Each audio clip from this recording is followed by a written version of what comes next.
ఇప్పుడే ముద్దలు వేసుకోవాలా? వేసుకునేటప్పుడు రోజు ఒక రెండా? అట్లనే చేసుకోవాలి, ఎప్పటిదప్పుడు చేసుకుని అట్లా అట్లే ఉంచాలా? ఇక అది ముద్ద ఉంచాలి అట్నే. ఆమెనే ఇట్లా చేసుకొని చాలా మంది ఏ సైజ్ చేసుకొని ఆ సైజ్ చేసుకొని ఇట్లా మింగాలి. ఎట్లా మింగొస్తుందో అట్లా చూసుకొని మింగాలి. చాలా మంది కామెంట్స్ పెట్టారు, నిజమే ఇవి వేస్తారు. ఒక్క కామెంట్ వచ్చింది బాలింత కాడ మంచిది అని. కానీ చెట్ల మందులే మంచి ఇప్పటి రోజులలో. అంటే బాలింత కాడలు ఇస్తారు కానీ ఆపరేషన్ అయితే ఇట్లా అలకగా అయితే మందు వేసుకుంటాం మేము. మా దాంట్లో మందు వేసుకుంటాం. 10 కామెంట్లు ఏమో ఇదే తింటే మంచిది అని వచ్చింది, ఒక్క కామెంట్ మాత్రం బాలిక కాడ అని వచ్చింది.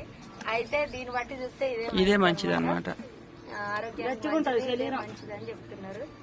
ఓకేనా? మీ సైడ్ కూడా ఇట్లా వేస్తారా? ఆల్రెడీ వేస్తారనే కామెంట్స్ బాగా వచ్చినాయి అనమాట. ఓకే మరి బాయ్ చెప్పు. బాయ్.